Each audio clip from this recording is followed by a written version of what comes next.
DElEd चतुर्थ semester की रसायन विज्ञान कक्षा के लिए आज का प्रकरण है खनिज एवं अयस्क।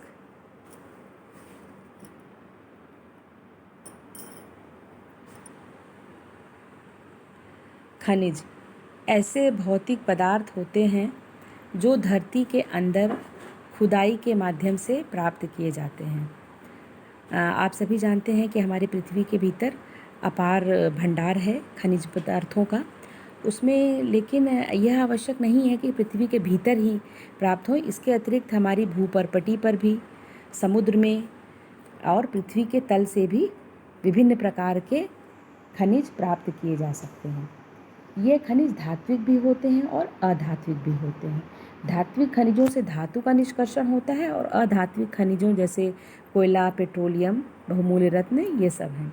इस पर चर्चा आगे भी मैं करती हूँ विस्तार से।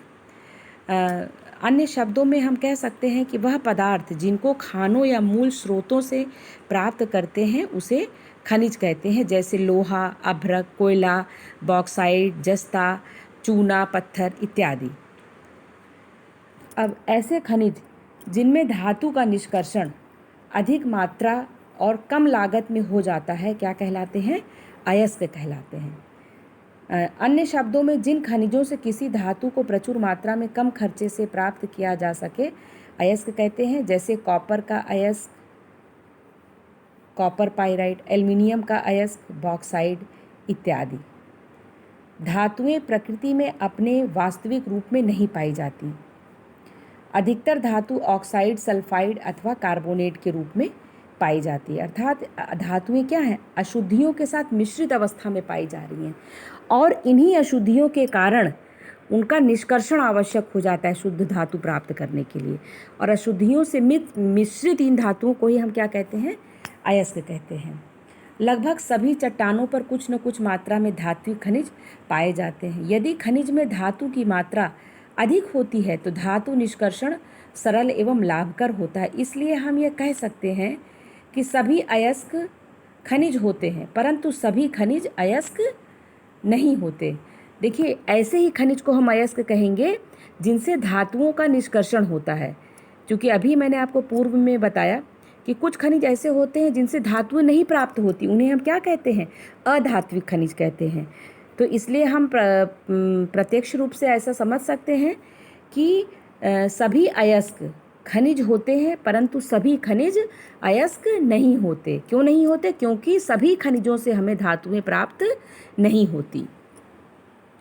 अब हम अगर ध्यान दें कुछ प्रमुख धातु तत्व उनके अयस्क, तो लोहा, ये हमारे दैनिक जीवन में बहुत ज़्यादा प्रयोग में आता है, आयरन जिसको कहेंगे। इसके प्रमुख अयस्क क्या है? Magnetite, haematite. तांबा, इसका प्रमुख अयस्क है कॉपर पाइराइट, मैकेलाइट, और इसके बाद है कैल्शियम, और जैसे डोलामाइट और जिप्सम। इसके अतिरिक्त प्रशिक्षुओं आपने प्लैटिनम धातु सुना होगा, उसका प्रमुख अयस्क क्या है? पिच ब्लेंडी। आप जानते हैं कि यूरेनियम धातु, यूरेनियम का प्रमुख अयस्क है पिच ब्लेंडी, जो कि हमें उसमें हम प्रयोग करते हैं परमाणु रिएक्टर्स में। इसके अतिरिक्त हम कुछ और धातुओं के नाम पर मैं प्रकाश डालना चाहूँगी, जैसे आपका जिंक, जिंक का अयस्क क्या है? कैलेमाइन।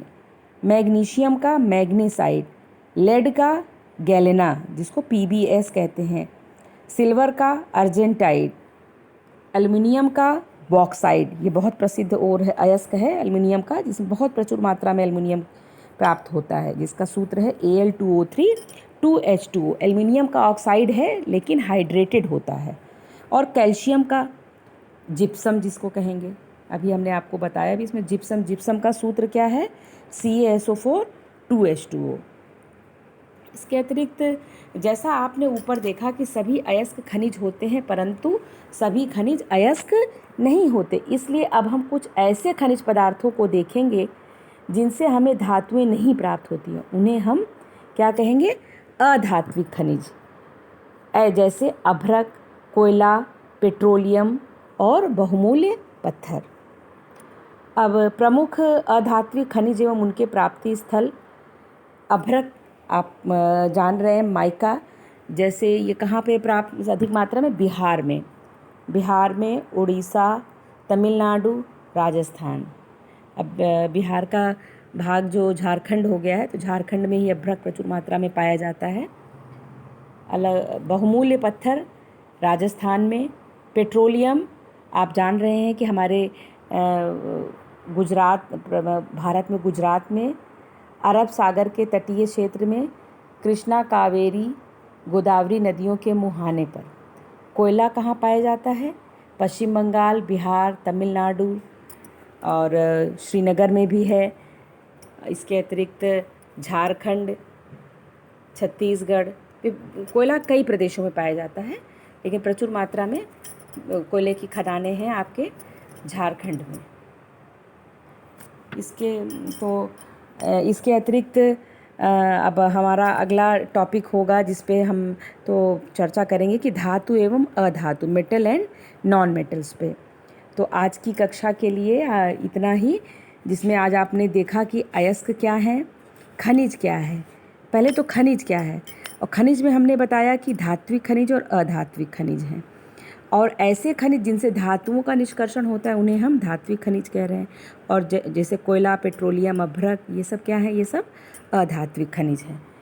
तो आज के लिए इतना ही। धन्यवाद।